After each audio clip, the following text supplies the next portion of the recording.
The son of an unwanted marriage, the swap with Juventus for Artur saw Miralem Pjanic come in his place to Barcelona, becoming Josep Maria Bartomeu's last piece of business as Barcelona president.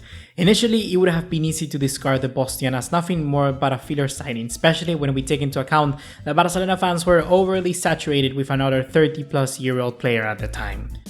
But as the storm settled, Miralem Pjanic is not as bad of a signing as initially anticipated by many. This is even more so the case knowing that Ronald Koeman's desire is to play that 4-2-3-1 system.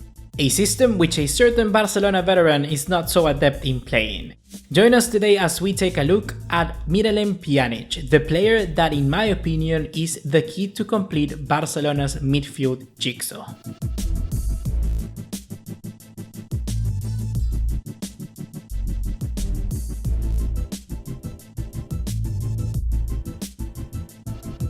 What's going on guys, ¿Cómo están? And welcome to another episode of Player Spotlight, my favorite series here on the channel.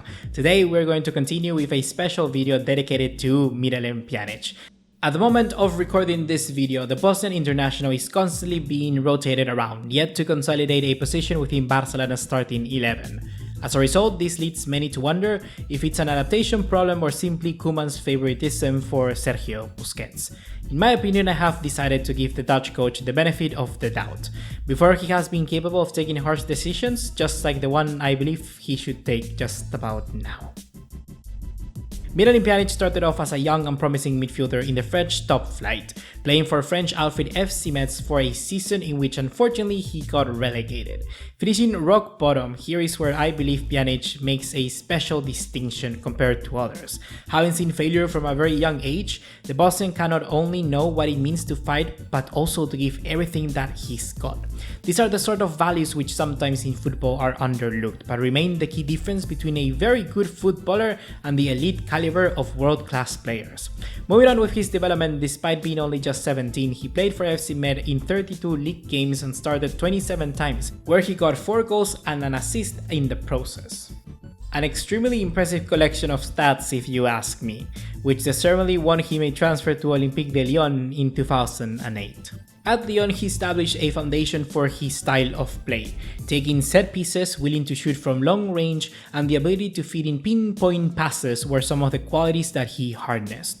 As he slowly began to earn a reputation across Europe, he would finally leave Ligue 1 in the season of 2011 and 2012 to join AS Roma for a fee of 11 million euros.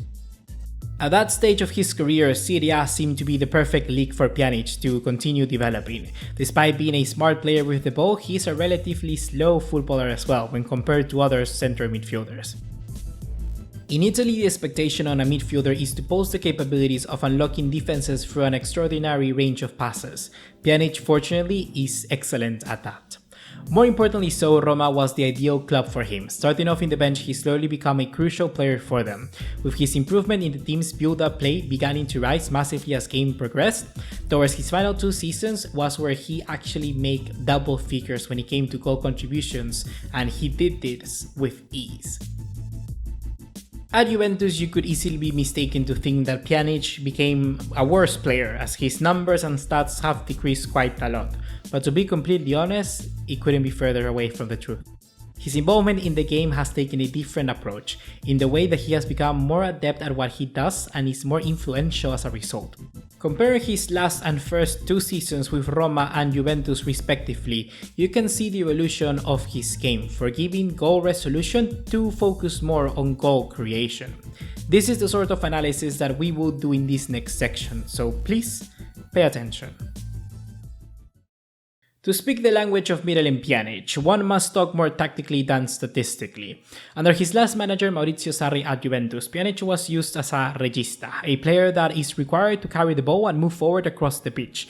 In other words, in charge of the team's main load of ball progression.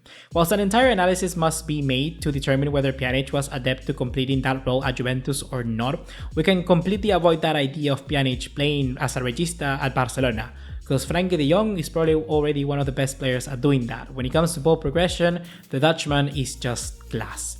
In Azulgrana colours, Pjanic can revert back then to what he was originally playing under Allegri. He can feed nifty passes between the lines and ideally work alongside the Dutch midfielder, with him focusing on the craft of splitting defenses wide open and the latter on resisting the press and the dynamics of ball progression.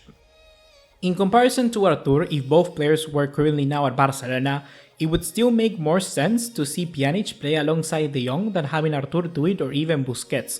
Artur shares a similar trait to De Jong, perhaps not particularly because of their overall characteristics of them as a player, but from the role they would have to execute in this 4-2-3-1 formation.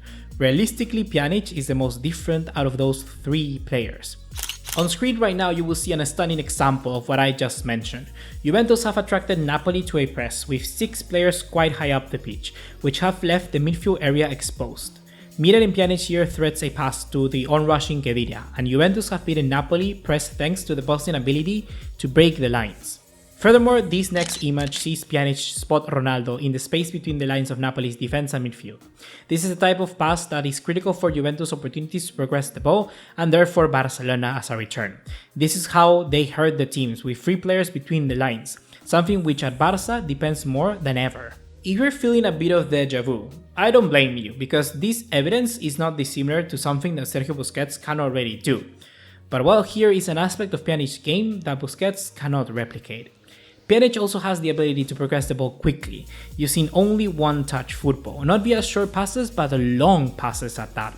This is very helpful when facing teams that might get into a compact defensive shape quickly. If the passing tempo is increased, they will have less time to get into shape.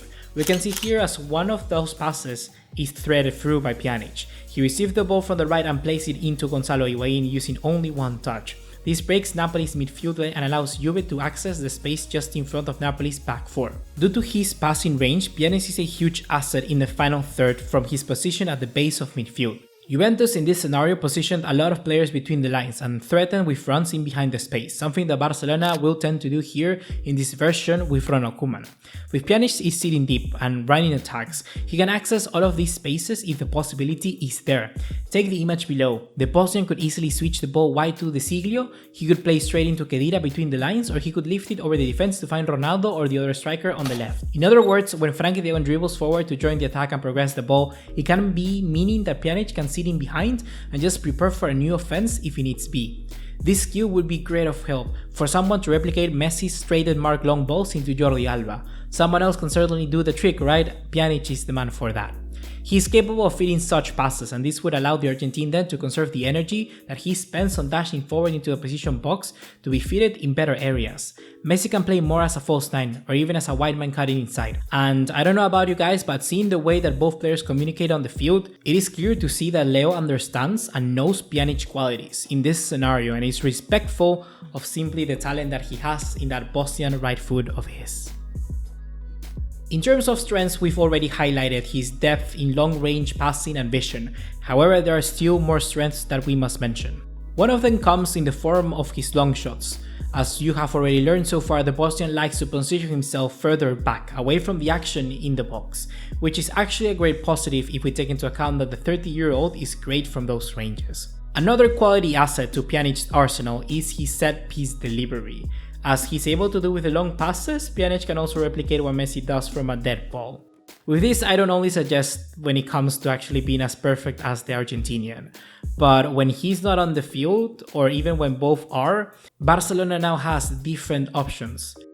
Right or left, take your pick. The 30-year-old in total throughout his career has 21 goals from direct free kicks, 12 of which has come in the last 5 seasons. There's only one better player than that, and it's Messi with an otherworldly 28. When weaknesses are concerned, we can certainly mention some of his defensive actions. With this, I am referring to Pjanic's tackling and amount of ball recovery, something which is drastically different to someone like Busquets. So far, Barca does not need an outright Thomas Partey or prime N'Golo Kanté. They never need that sort of players ever to create any sort of impact to get the balls and recover them for a counter. Regardless of what is thought of Busquets right now, Barcelona needs a systematic approach to ball recovery, and Pjanic is more capable to occupy these spaces in which potential runners could appear. Do not think as Pjanic being perfect for the job, because he isn't, but rather because Busquets is not as adequate to that role as he was before. For now, Pjanic deserves to start, deserves the opportunity, and most importantly, Barcelona deserves a shot at having a solid team, without names that influence the selection of players based solely on their names and their history. A new challenger has appeared, and it's up now to Ronald Koeman to realize that Miralem Pjanic can have the right amount of impact and influx of positive energy to solve finally the seemingly incomprehensible jigsaw of Barcelona's midfield. That's gonna be everything for today, guys. Hopefully you have enjoyed. This has certainly been a very dense video, so if you have been able to suck everything in to understand basically every single detail that I have mentioned throughout, I commend you and I'm really proud of you. This is gonna be it for today. Subscribe and like for more content just like this one, and leave me any comments and feedback that you have on this episode. See you in the next one. Take care. Ciao, ciao.